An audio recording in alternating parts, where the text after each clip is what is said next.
Hello, and welcome to Experience Vistage. My name is Daphne Berniker, and I'm a Vistage chair. Quick question for you before we get started, and feel free to put your response in the chat if you'd like. How many times a day on average do people come to you looking for the right answer? As a chair, I lead a peer advisory board of high integrity, high performing CEOs who are focused on elevating their businesses. Like you, their actions and their decisions affect a great many lives. They know that they don't have all the answers, but they are deeply committed to growth, to giving and receiving honest feedback, to lifting others up, and they're dedicated to each other's success. They turn to Vistage to elevate their strategic thinking and to avoid getting bogged down in the day-to-day of their business operations. And here's what they gain. They gain unbiased peer advice on pivotal business issues and leadership challenges from people who only have their interests at heart. They gain targeted one-on-one coaching sessions with me for both deeper insights and sometimes accountability. And they gain masterclasses, workshops on key business topics that are most important to their businesses and sometimes to their lives. And as a result, they're able to experience transformation in terms of their businesses and sometimes in terms of life growth as well. That leads to enhanced decision-making, to meaningful life shifts, and to rapid business growth. To put it in numbers, Vistage member companies, on average, compared to non-member companies that are similar, grow 2.2 times faster. So I mentioned the workshops, and today I'm absolutely delighted to introduce you to one of Vistage's world-class speakers, AmyK Hutchins. She has been a member of Vistage herself for over 8 years and travels the globe, sharing with executives and influencers her insights on how to competently and confidently navigate the toughest conversations without saying something they regret, without giving their power away, or damaging relationships. She's an international award-winning speaker and a master communicator. In a few minutes, I'm going to be delighted to let down my hair and have that conversation and learn from her as well. And then after that conversation with AmyK, you'll have the opportunity to hear from some of my Vistage members about why they joined Vistage and to learn about what a day in the life of a Vistage member is like. Then, after that, you'll have the opportunity to, if what we talk about here today resonates with you, sign up for a meeting with me to see if perhaps it makes sense for you to be a part of my group.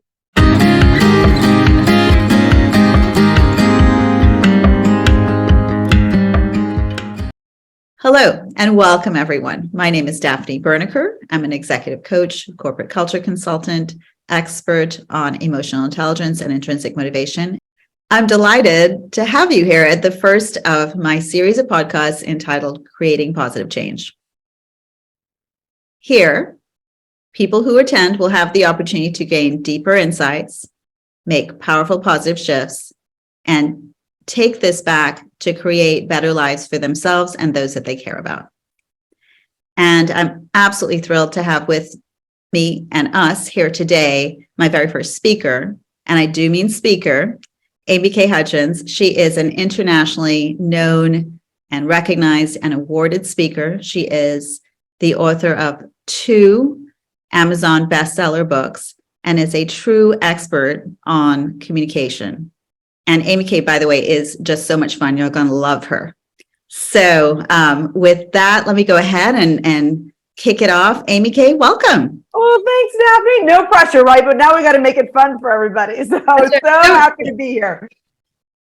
Wonderful. Okay, so I thought maybe we could, in the instance of no pressure, make the most of our time here and talk about some of those things which I know certainly members of my group, my Vistage group, concern themselves with, the people that I coach concern themselves with, and candidates that I'm interviewing for my group also concern themselves with, some of those really difficult communications problems. And I guess my first one that I'd put up there for you to give us some tips about some of your expertise, shall we say, is, the situation where you have a long-term executive that you've known and trusted, that you've, really has done a tremendous amount in the organization, and all of a sudden there's a dip in performance. And, that can be a really difficult situation, that you're confronted with as a leader. How do you manage that? What would you say, AmyK? Can't hear you, Daphne. Can't hear you now. This is something that I think all of us can relate to, whether it's somebody that's been with us for 20 years or 2 years. When someone who's been a high performer hits that dip, we're sort of like, oh, how do we go have that really kind of difficult conversation with somebody that we respect? And by the way, high achievers, go-getters are very sensitive to criticism. So we all know that. So how do we give constructive feedback that's going to be well received? Well, one of the first things that I think that we need to do is we need to frame the conversation with, you're not in trouble. I'm not calling you to the principal's office. This is not going to be a chance for you to be defensive and I'm going to ream you out. So how we frame it, that psychological umbrella, so to speak, is critically important. And I want you to find your words, but I'll give you a couple suggestions. So just up for consideration. It could be something along the lines of, how might we make you a more integrated and successful team player? It could be something of, how do we get you back into your natural shine so that you can perform at the level that we're all used to? It could be, how do we get you back to your optimal performance? It could be how do we make you more successful in the next quarter or the coming year? The reason that I'm giving so many examples is I want you to find words that are comfortable with your personality, but I want you to notice sort of the underlying ingredients of the questions that I'm using. They're forward focused and they're respectful. So they're not, why can't you get your act together? What's going on with you? It's very much how might we? And by the way, I'm the queen of magical phrases. That's a magical phrase that I'm using, because what I want you to do is I want you to stroke that ego of your high performer and be respectful at the same time that we're going to co-create this future path together. And then I really want you to think about, so Daphne, if we were role playing and you were my boss and I was the one that was underperforming in this season, I would love for you to say some things along the lines of, AmyK, here are your strengths. What do you think are your strengths? So you're sharing in this conversation. AmyK, here's what I see is working. What do you think is working? Are we still aligned on our 30, 60, 90, 180 day, 18-month game plan, whatever time frame fits? And then say, what's the benefit to you when you knock it out of the park? Because here's what I'm seeing as a benefit to the company, to our team, to our community, our causes, our charities. And then, only then, are you going to express your concerns and say, I'm concerned, or I'm sensing friction. Then I'm gonna do a little, what I call a little shiny coin object right here, shiny object, shiny coin, and we're gonna do a little tangent. This is normally where I would say, go right into question 6, which is, now what are we gonna tweak? What are you gonna do more of, better, in addition to? But an underperformer that's normally a high performer needs to feel seen, heard, and understood. So right after you've talked about concerns, here's what I want you to do. I want you to communicate to connect. So Daphne, if we were having a real supportive conversation, I would love for you to do the magical phrase, hey, AmyK, I'm sensing that you're frustrated, or that there's friction, or that there's something going on. Is there any truth to my story? Because this is just a story that I have in my head, but is there any truth to my story? And what you're allowing that normally high performer to do is to share, and feel like they're not being in this defensive, I got to gird my loins. It's just a story that you have, and you're communicating to connect. And then I want you to go back to question 6, which is, what might we tweak then in this next quarter? What might we tweak and then in this year or this month, whatever your time frame is? What can you do more of, better, or in addition to set yourself up for success? So it's this beautiful framework, starting with how might we, this 6-question series with a little kind of tangent in there of, hey, I've got this story about what's going on with you. Is there any truth to my story? And that person's going to be far more motivated to change their behavior than if you're just like, AmyK, I don't know what's going on with you, but you got to figure it out. AmyK, I think those are some tremendous, insightful tips that anyone can take back and just immediately put into action. So thank you. That was great. Yeah, good. I love this, because I think one of the things that we all can relate to is that we have moments where we have to have a tough conversation. So this could be used with a high performer not performing very well. It could be used in a 90-day onboarding. What are your strengths? What's working all the way around? Or if you're thinking, oh my gosh, I just love that magical phrase. I have the story in my head, share your story. And then you look at somebody and you say, is there any truth to my story? Then you're making it so much easier for them to talk about something that has friction in it than feeling defensive. Yeah, I think that's really good. And I actually really like where you kind of zeroed into, is there any truth to my story? Because that opens up a bunch of space. And being where I come from, that sort of emotional intelligence world, really, it's all about the stories that we tell ourselves, right? Yes. What we believe about ourselves and our place in the world. And that drives every single thing. So that opens up an opportunity for, first of all, the person who's asking the question, is there any truth to my story, to say that? But maybe, for the other person to sort of notice what stories they've created as well. It's great. And it removes just a little bit of detachment, because now you're talking about the story and not me and not you. And so for people who have a difficult time having, these tough conversations, just that little bit of detachment, that little bit of space makes it so much easier. Yeah, I think that is super. Thank you for that. Those are great tips. And like I said, so easy to put into action right now. Okay, so moving on, another question that comes up often. I mean, goodness, everyone is remote or hybrid or something now. Yes. Right? As we do this via Zoom, right? Yeah, exactly. And it oftentimes works really well, but sometimes there can be some big challenges there.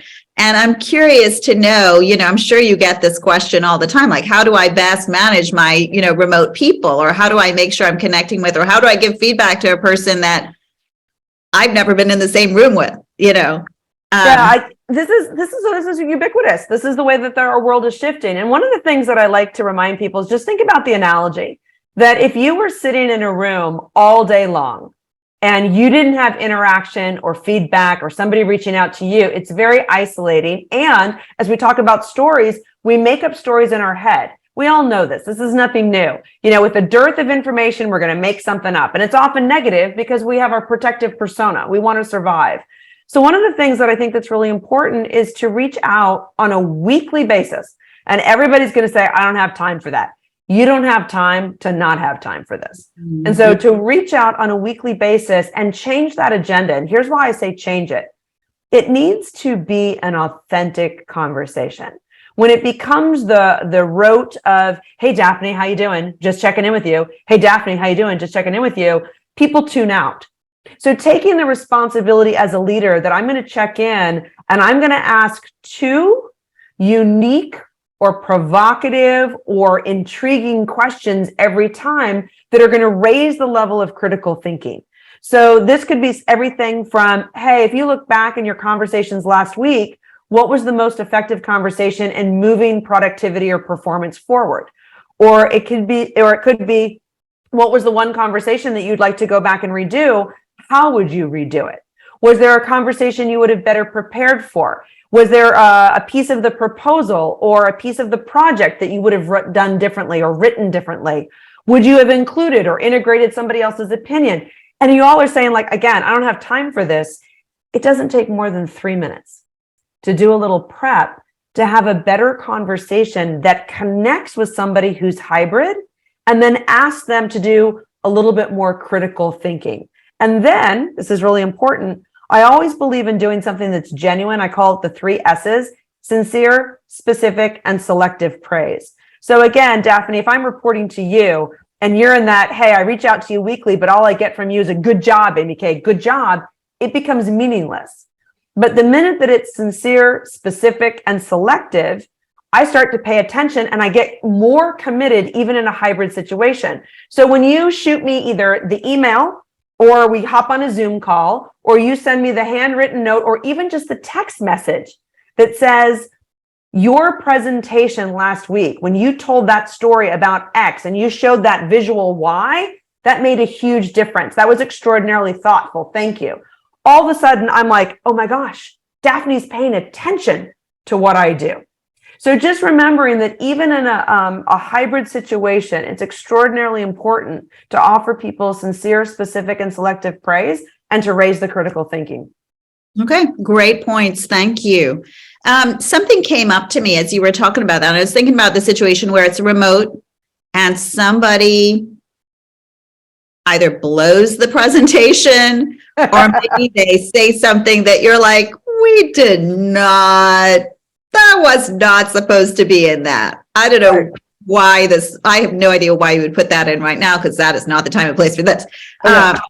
So I guess my question is, how do you then take that, that sort of negative feedback that you've got to give to a person who is remote, that you don't get to see, and, you know, who's maybe really kind of not met the expectations that were set? So the first thing that I'm going to say is, when we lead with tough love, it's still love. And so I just want to, tough love is still love. And so I want you to communicate to connect. You're going to hear that as a phrase. I really believe in that, because people are people. And so when we go to give constructive feedback, we need to make sure that we're giving them a chance to feel heard and understood first. So let's say it's my screw up. The first thing that I would encourage you to say is, okay, AmyK, what was the thought behind?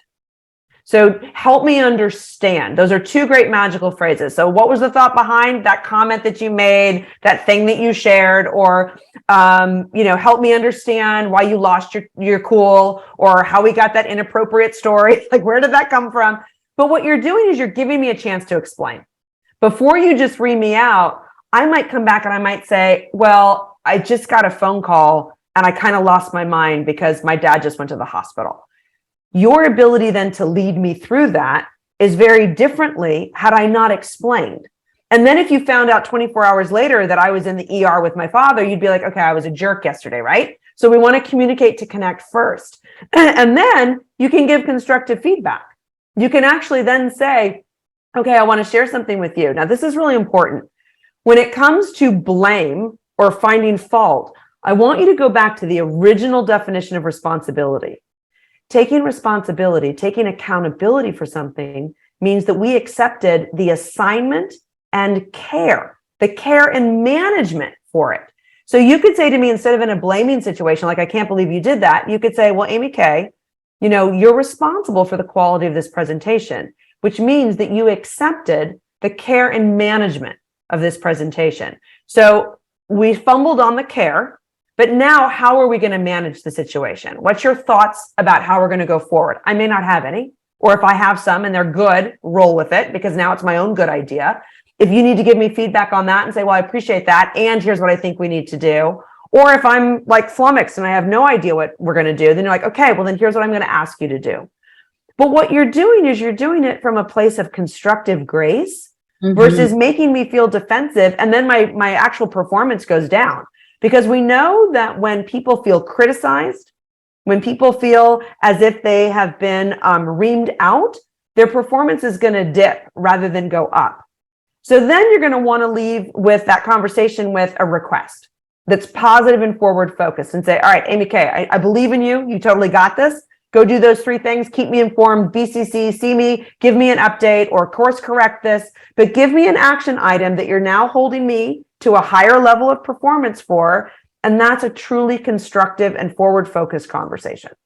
Okay. Yeah. Thank you. I like that. Those are the two ends of it. Like, hey, when it's going really well, great. But sometimes I think really a lot of times people struggle to give that negative feedback in a way that they are able to, be honest. Yeah. And connect. And that's the biggest gift, honestly. I mean, if you don't give that negative feedback, then people have no way of being able to correct as they need to, right? Absolutely. And you can say what you mean without being mean. I mean, I really believe that. You can say what you mean without being mean. And I think that one of the things that's really important too is, let's just do a technical foul here. Because I know somebody's watching and they're like, okay, but what if it's like the 3rd strike? What if this is some, ridiculous thing that somebody refuses to fix? Well, that's a different conversation. Absolutely. That's the conversation where you need to say, help me understand. Because we've talked about this, and what you're now choosing is to not change the behavior. So I'm sensing resistance from you. Is there any truth to my story that you're resisting changing the behavior? And do you even know what's causing the resistance? And so again, I'm not being mean, but I am having a firmer boundary. And notice that my tone has changed too. I've gone from, oh, love and acceptance to, what's going on with you? And so all of this is a part of more effective communication. Yeah, I think that's really key, what you said about boundaries. There's always boundaries. Like, even at the beginning conversation, you always set those boundaries. And depending on where they go, they either get bigger or smaller, right? Yeah, and it's a fun story. So I remember years ago. So I have three nieces and a nephew, and they're now all adults. But I so remember when they were about three, and one of them needed to be in timeout. And so we put one of my nieces in timeout, and she's over there, she's crying, right? And she's like, "I love you, AmyK, I love you." I'm like, "Oh, I love you too." And you're still in timeout. You know, I love you very much. What I don't love is you hitting your sister, right? So we can still have boundary and consequences, but we don't have to be mean in the process. Yeah. Yeah. And that's a very crucial point. So thank you for that too. So, one of the other issues that comes up, and you know, I wish we had more time. Hopefully we'll be able to have you back again. But, yeah, lovely. So one of the conversations that comes up actually, you know, fairly often when I'm interviewing people for my Vistage group, you know, people who have boards or major investors even, is a conversation around how do you manage the boards? How do you manage that conversation with someone that in a sense you're managing up or reporting up to? So any tips on that? Very carefully. So no, I think this is, I'll say a couple generic things as we're not context specific, but prepping for the tough conversation will serve you extraordinarily well. So I'm not a fan of scripting. I've been doing sales training for almost 30 years. I'm not a fan of scripting, but I am a fan of having that back pocket, brilliant one-liner that can course correct, that can make you feel very powerful, very confident, that can pull your shoulders back. And so one of the things to remember about a conversation with a board member, stakeholder, private equity investor is that you want to make sure that you don't hook an ego.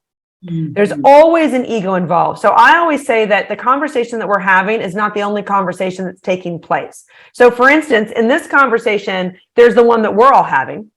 There's the one that I'm having with me, myself, and I. There's the one that you're having. Then all the listeners are having their own conversations like, oh, I could use that here, or I could use that where, or what would that say, or who would I do? So everybody's having all these internal conversations.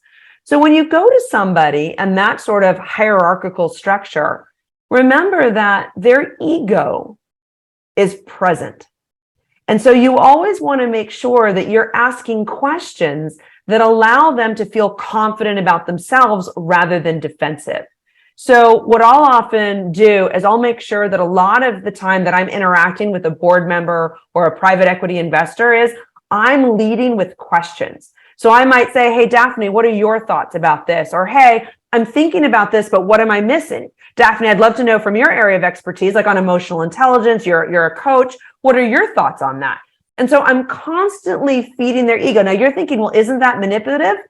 Yes, but in the original definition of the word, which means that I'm using psychology to create engagement and to create connection, not to manipulate you to do anything, but to feel included and belong so that you feel less threatened, so that your own tone and tenor can come down a notch or two. Now, I don't know about anybody listening, but if you've ever been in a conversation where you're like, oh, this person is so arrogant, or this person has such a huge ego, remember that that's often a front for insecurity. Or that's often a front for not feeling as powerful as they'd like to feel in that conversation. So what that's really telling you is that you've got the higher capacity. And when you have the higher capacity to take the higher road, do it. That's a graceful way for you to have a constructive conversation with somebody. So for instance, I'll give you a real world scenario. I had a coaching client the other day, and they were like, this guy was just arrogant. He was just absolutely out of control. And so I said, well, I want you to take a deep breath and think about what would make him feel more secure in that moment. Humor, right? Stroking the ego and letting them realize that they are respected. Just having that moment of how can I make them feel more comfortable and secure so they can relax a little. And then as soon as you see them relax a little, you can be more effective in then moving the agenda and the conversation forward. Yeah, thank you. That is such good insight as well. So really what you're saying loud and clear is it's about empathy, being able to put yourself in, not just as if you were in their shoes, but as if you were them in their shoes, which is a whole different kettle of fish.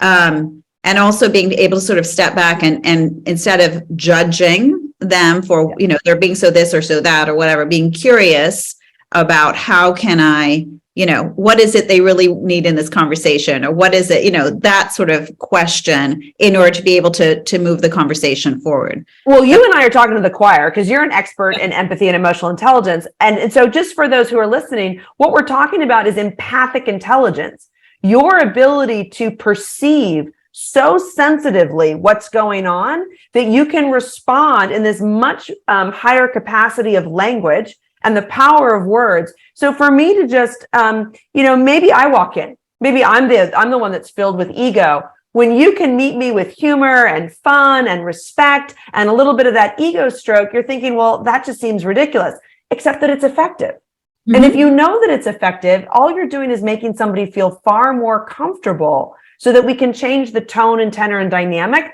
of the outcome that we all want.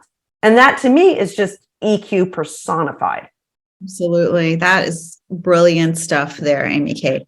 Well, I think we have covered in what, for me, it seemed like a minute, but it's probably more than that, in a fairly brief period of time, some really impactful opportunities for people to make, gain those insights and make those shifts and create some better success for themselves and for those they care about.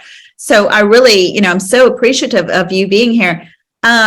How, if the audience here would like to get in touch with you, if they'd like to know more about you and what you do and how you can perhaps help them, how would they reach you? Oh, super easy, Daphne. And thank you for asking. So 2 ways to get a hold of me: AmyK, AmyK.com. You can go to our website. We have tons of free tools and lots of ways to engage.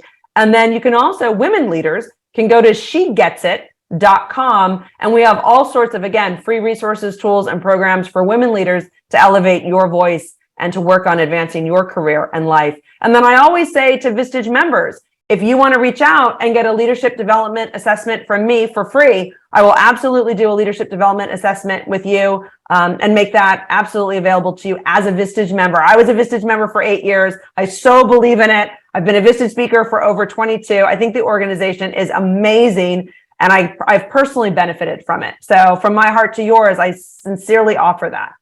Okay, AmyK, such a generous spirit and so wise and just, down to earth and fun. Man, this has been great. What an entry to my very first podcast ever. It's been such a pleasure to visit with you. Thank you so much. And for those of you that are, based on this conversation, would like to know a little bit more about me and get to know me, please feel free to reach out. My contact information is below. Just to let you know what I'm looking for in terms of Vistage members. My members are people that are really, bright and humble and just out and out good people. They care about lifting others up, and they've been very successful, and they've got more cool stuff to do. So would love to talk to you about that or any of the other work that I do as well. But, with that, I just want to again say thank you so much, AmyK. It's been so fun and so rewarding. So I appreciate you. And I look forward to seeing all of you next time. And hopefully AmyK will have you back, sometime in the relatively near future. That would be great. Thanks again. Thank you. So that was a really informative conversation with AmyK. I hope you benefited from it as much as I did. Question for you. Do you ever feel like you need corner sight? The ability to see around those corners when you know there's something there, but you can't quite picture what you need to do next? How might your life and your business be better if you had a team of wise peers who support you fully, that you could call on to really listen to you and to give you the unbiased advice that you need? Let's find out what my members have to say. I initially joined Vistage, I think, with the idea that I'd find people that were in situations similar to mine. Joining Vistage was a great opportunity to expand my professional network, challenge, I would say, my career development, how I was going along in my professional career, particularly developing as a senior executive. Really, it was 2 reasons. 1, somebody that I liked and respected asked me to join. And 2, I had been doing it informally, networking with peers, kind of having a peer advisory group. I was on a pretty small leadership team and felt like the ability to access people who were dealing with the same challenges with me from outside my organization was going to be really helpful.